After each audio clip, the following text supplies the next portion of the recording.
Hi, how are you? Today we are going to discuss the same Torah portion which is called Behar-Behukotsai.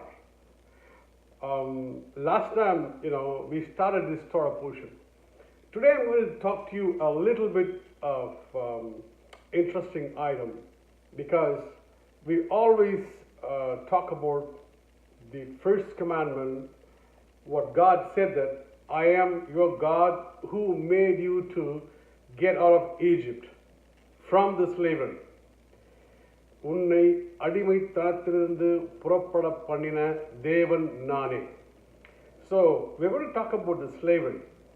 Most of the time when we think of slavery, people have a wrong concept, wrong idea.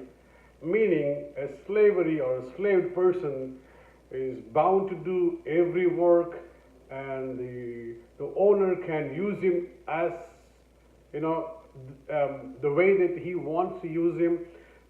The owner can punish him, literally beat him and make him to starve, not giving him any opportunity to live in his life in a way that a man should live or a human being should be lived.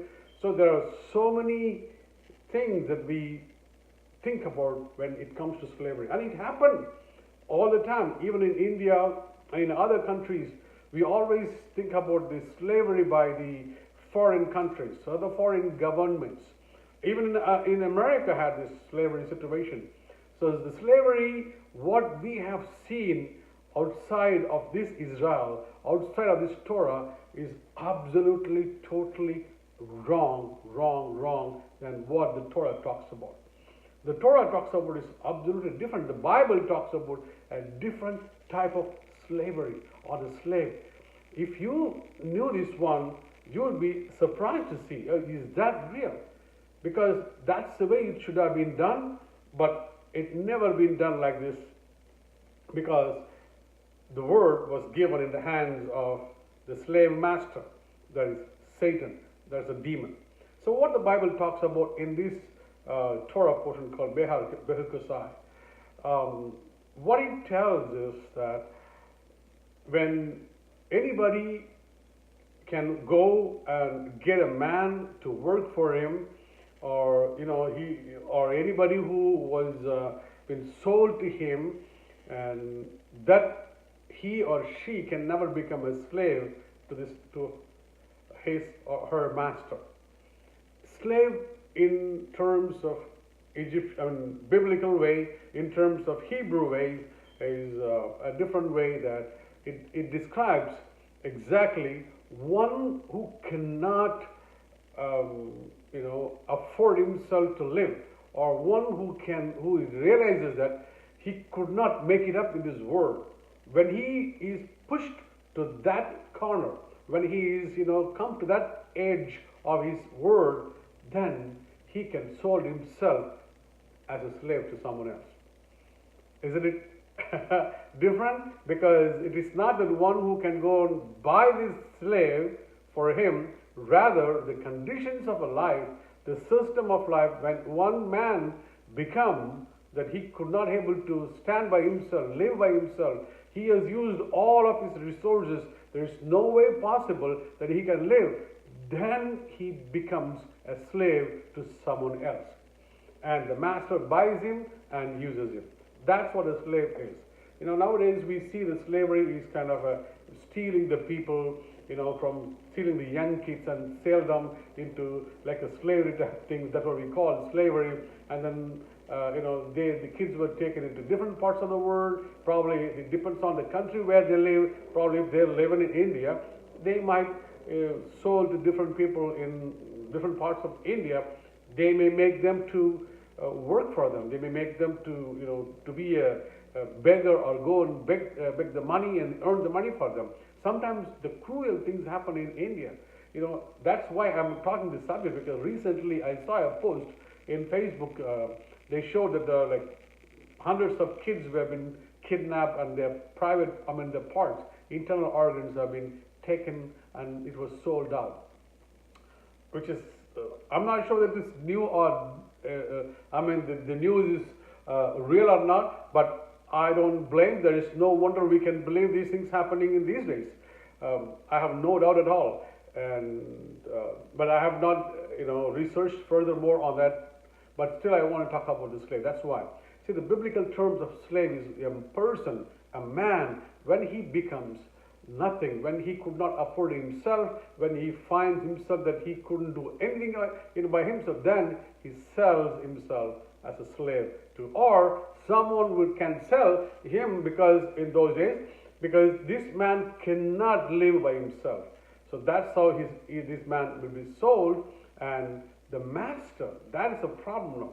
The master, one who buys him, one who takes him, he has much responsibility than anything else. That's this Torah talks about.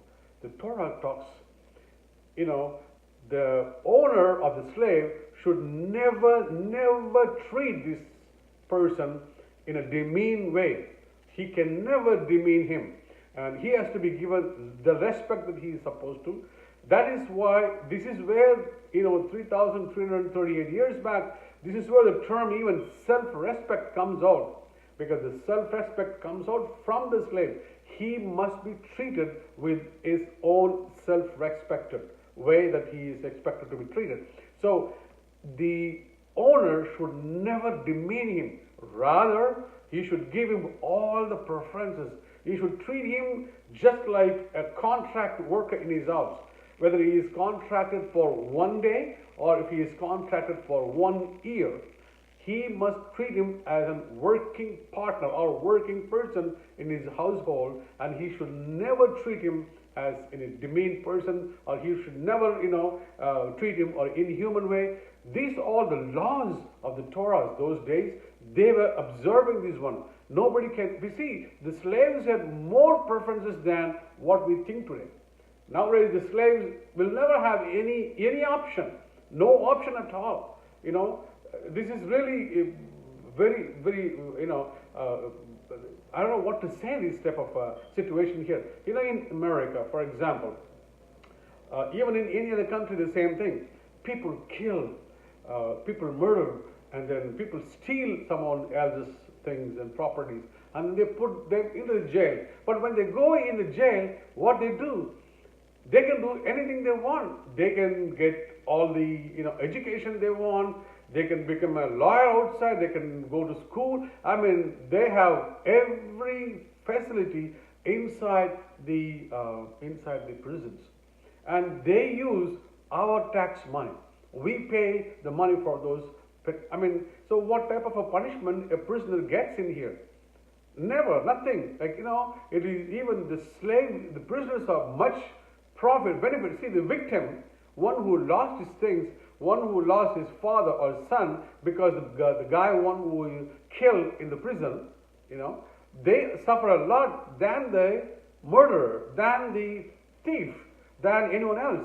The victims suffer a lot outside here rather than the person, those who do the crimes. So, we pay the money for them. The slavery on those days is much different than anything else. The slavery is most respected one, meaning because the person has to be treated much more. And even in the slavery situation, if a master takes him as a slave in the household, for example, if he celebrates a festival, if he is celebrating some kind of a dinner or some kind of festive event in his household, the best part of the food should be given to him. The best clothing should be given to the slave. That's the law. That's the rule that the Bible talks about the slave.